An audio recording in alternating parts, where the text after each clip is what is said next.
এতিয়া আমি HCF উলিয়াম 12 16 28 ৰ HCF উলিয়াম HCF টো কেনেকৈ উলিয়াম এটো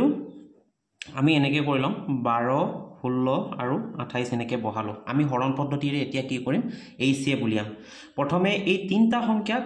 কোনটো সংখ্যাৰে হৰণ কৰিব পাৰে তিনটা হৰণ কৰিব পাৰিব লাগিব আমি গম পালো এই সংখ্যাটো 2 এৰে হৰণ কৰিব পাৰিম এই তিনটা সংখ্যাক 2 এৰে হৰণ কৰিব পাৰৰ কাৰণে আমি কি কৰিলম 2 এৰে হৰণ কৰিলম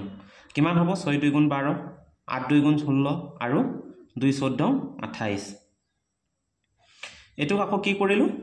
এই তিনটা আকৌ কোনটো সংখ্যাৰে হৰণ কৰিব পাৰিব হেতু চাব লাগিব এটো আমি আকৌ 2 এৰে হৰণ কৰিব পাৰো গতিকে কি হ'ব হেতু আকৌ 2 এৰে হৰণ কৰিলম কিমান হ'ব 3 2 গুণ 6 4 2 গুণ 8 আৰু 7 2 গুণ 14 এতিয়া এই তিনটাক আৰু আমি এনেকে কোনো এটা সংখ্যাৰে হৰণ কৰিব নোৱাৰো মানে এই তিনটা সংখ্যা কোনো এটা সংখ্যাৰে হৰণ কৰিব নোৱাৰো গতিকে এই সংখ্যা তিনটাৰ HCF টো কিমান হ'ব 12 16 আৰু 28 ৰ HCF টো কিমান হ'ব HCF কিমান হ'ব এই সংখ্যা দুটা হ'ব এই সংখ্যা দুটা পূৰণফলটো হ'ব 2 * 2 = কিমান 4